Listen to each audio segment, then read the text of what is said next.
Hello students, welcome again.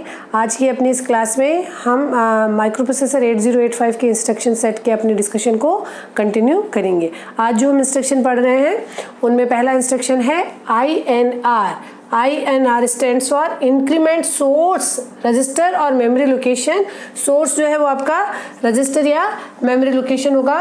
Source contents bye 1, ये जो source data है उसको आप 1 से इंक्रीमेंट कर दीजिए, उसमें एक नंबर से आप उसका एडिशन करेंगे और जो रजिस्टर में या मेमोरी लोकेशन पे डेटा लिखा गया है वो 8 बिट का डेटा है, तो आप उसे सिंपली 1 इंक्रीज करके नया जो डेटा है उसे ओरिजिनल लोकेशन पे आप रीस्टोर कर दीजिए। ये जनरली जब हम काउंटर सेट करते हैं तब हम इस तरह के इंक्रीमेंट और डिक्रीमेंट का जो इंस्ट्रक्शन है वो हम प्रोवाइड करेंगे। अपने एक रिजर्व रजिस्टर में हम अपना जो काउंटर का नंबर है वो हम प्लेस कर देते हैं और फिर हर इंस्ट्रक्शन एग्जीक्यूशन के बाद हम काउंटर को INR या DCR से डिक्रीमेंट करते रहेंगे और जब हमारा काउंटर जो है कंप्लीट रेंज में पहुंच जाएगा तब हम उस एग्जीक्यूशन लूप को टर्मिनेट कर देते हैं। ठीक है, तो ये ऑटो इंक्रीमेंट और डिक्रीमेंट का प्रोविजन है। इसमें आप INR B लिख सकते हैं, INR M लिख सकते हैं और एक और जो इसका सेलिएंट फीचर है वो ये है याद रखने वाला कि इसमें कैरी फ्लैग नहीं मॉडिफाई होगा। इसको एड 1 आप ये इंस्ट्रक्शन किसकी तरह हो गया, ADI 01, हालांकि एक्यूमुलेटर में एडिशन करता है 01 का। तो आप अगर किसी रजिस्टर में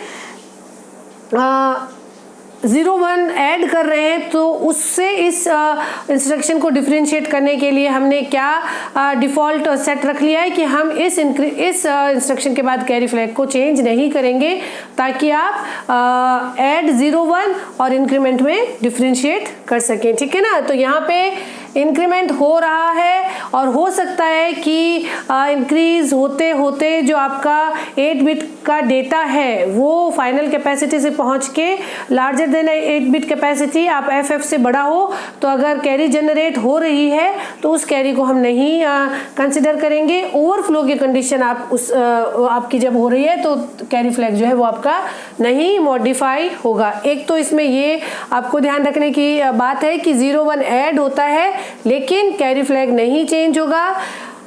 रजिस्टर जो सोर्स रजिस्टर है उसके कंटेंट्स में 1 जोड़ दिया जाता है और नया जो डेटा है वो B में ही स्टोर कर दिया जाता है। अगर आप रजिस्टर एड्रेसिंग मोड ले रहे हैं तो ये 1 बाइट का इंस्ट्रक्शन है, 1 मशीन साइकिल और 4 T स्टेट्स एग्जीक्यूशन के लिए। यहाँ पे एक और थोड़ा सा ध्यान देने का पॉइंट आ जाता है कि अगर आप इंक्रीमेंट M देते हैं तो इंस्ट्रक्शन 1 बाइट का ही है लेकिन इसको एग्जीक्यूट करने में 3 मशीन साइकिल लगेंगे और 10 T स्टेट्स। कैसे कि आप M आया, M का मतलब क्या, H और L के कंटेंट्स को पढ़िए। H और L पे आपको मिला 2050। इंक्रीमेंट M इसका ऑपकोड होगा। इस ऑपकोड को पढ़ा माइक्रो प्रोसेसर ने और माइक्रो प्रोसेसर को ये इंस्ट्रक्शन मिला कि आप HL रजिस्टर पेयर के कंटेंट्स को पढ़िए और उन कंटेंट्स को प्रोग्राम काउंटर पे डालिए। अब 2050H ये जो डेटा है ये प्रोग्राम काउंटर पे चला जाएगा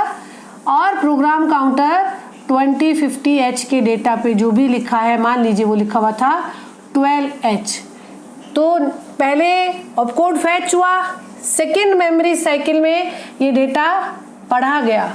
ठीक है, इस डेटा को 12H को हम माइक्रो म्यूपी ने पढ़ा, मेमोरी रीड किया, फिर उसे 1 से इंक्रीज किया। 1 से इंक्रीज किया तो ये एक हुआ ऑपकोड, एक ऑपकोड,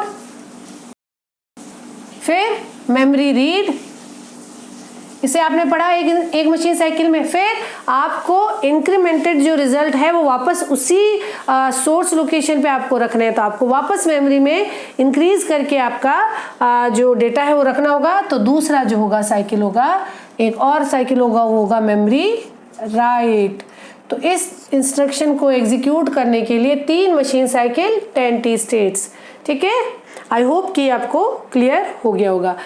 इसी तरीके से एक और इसी से को रिलेटेड इंस्ट्रक्शन है, that is INX, increment the register pair data, that is 16 bit data by 1। यहाँ ध्यान रखिएगा कि रजिस्टर पेयर का 16 बिट डेटा कंप्लीट फॉर्म में 1 से इंक्रीज कर दिया जाता है। ऐसा नहीं कि बी के कंटेंट्स को 1 बढ़ा देंगे और सी के कंटेंट्स को अलग से सेपरेटली 1 बढ़ा देंगे, ऐसा नहीं। आप INX B का अगर इंस्ट्रक्शन देते हैं और इनिशियली अगर बी और सी में 2050H एज ए पेयर, अगर 2050H आपका स्टोर था तो INX B के बाद में ये कंप्लीट नंबर 1 से बढ़ जाएगा, ये हो जाएगा 2051H। यहाँ पे ध्यान रखना है कि INX इंस्ट्रक्शन से कोई भी फ्लैग चेंज नहीं होता, INR से केवल कैरी फ्लैग चेंज नहीं होता और इसमें आपका INX से कोई भी फ्लैग चेंज नहीं होगा। आप इस तरह के ये जो इंस्ट्रक्शन है ये जनरली पॉइंटर सेट करने के लिए काम में आते हैं। अगर आप एक सेट ऑफ डेटा को पढ़ रहे हैं तो आप इनिशियल एड्रेस जो है वो एक रजिस्टर पेयर में स्टोर कर देते हैं और फिर आपको जब नेक्स्ट इंस्ट्रक्शन पढ़ना है, आप चाहते हैं कि प्रोग्राम काउंटर हमारा इस लोकेशन को रीड आउट करता रहे, तो आप INX H या INX HL पेयर में आप पहला अपना जो लोकेशन है वो स्टोर कर दीजिए, फिर आप INX H देंगे तो आपका जो HL पेयर के कंटेंट्स है वो 1 बाय 1 बढ़ते रहेंगे और फिर आप उसको रीड M या ऐड M करके कंटिन्यूस आप उसको एग्जीक्यूट करवा सकते हैं कोई भी लॉजिकल ऑपरेशन। तो ये पॉइंटर सेट करने के लिए काम में आता है, ये काउंटर सेट करने के लिए काम में आता है, ठीक है ना। पॉइंटर का मतलब होता है मेमोरी लोकेशन का इनिशियल एड्रेस सेट करना, ठीक है।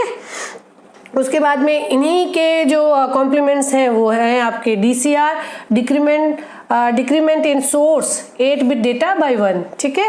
DCR B देंगे तो 1 byte 1 machine cycle 4 T states, DCR M देंगे तो 1 byte 3 machine cycle 10 T states, ठीक है। 3 मशीन साइकिल कैसे, पहले ऑपकोड पढ़ेगा फिर मेमोरी को रीड करेगा, ठीक है, फिर उससे आप डिक्रीमेंट करके फिर वापस मेमोरी में राइट करेगा, ठीक है। और इसमें कैरी फ्लैग जो है वो नहीं मॉडिफाई होगा। अगर 1 से सब्ट्रैक्ट करने में बोरो आपका जनरेट हो रहा है तो कैरी जो है वो नहीं चेंज होगा।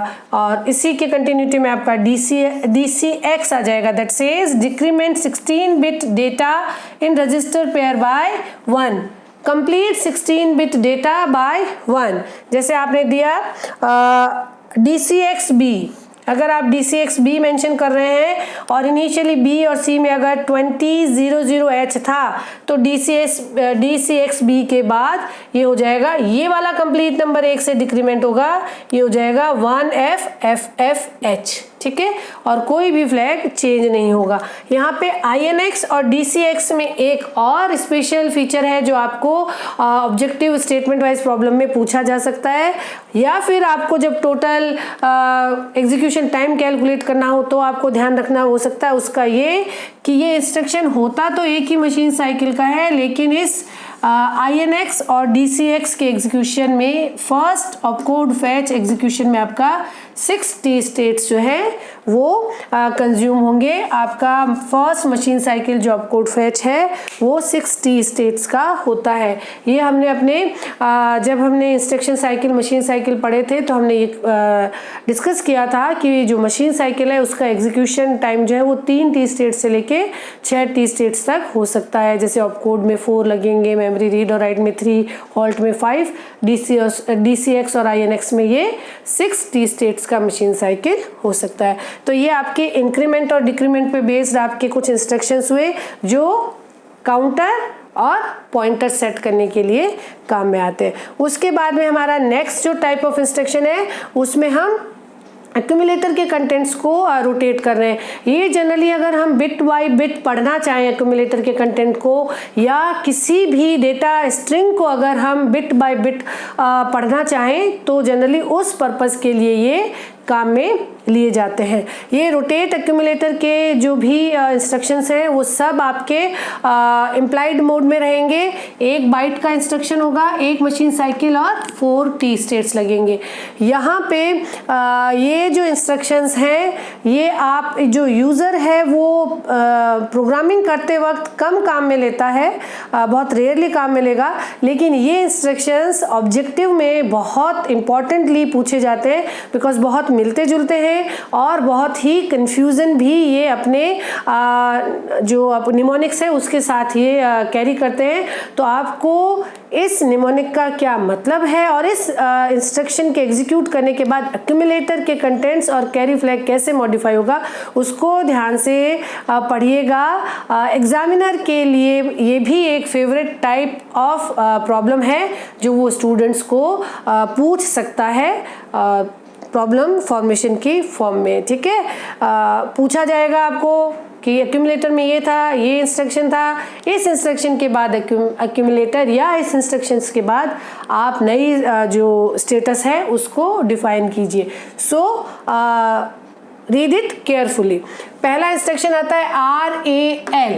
ठीक है, it is very simple to describe rotate the accumulator left.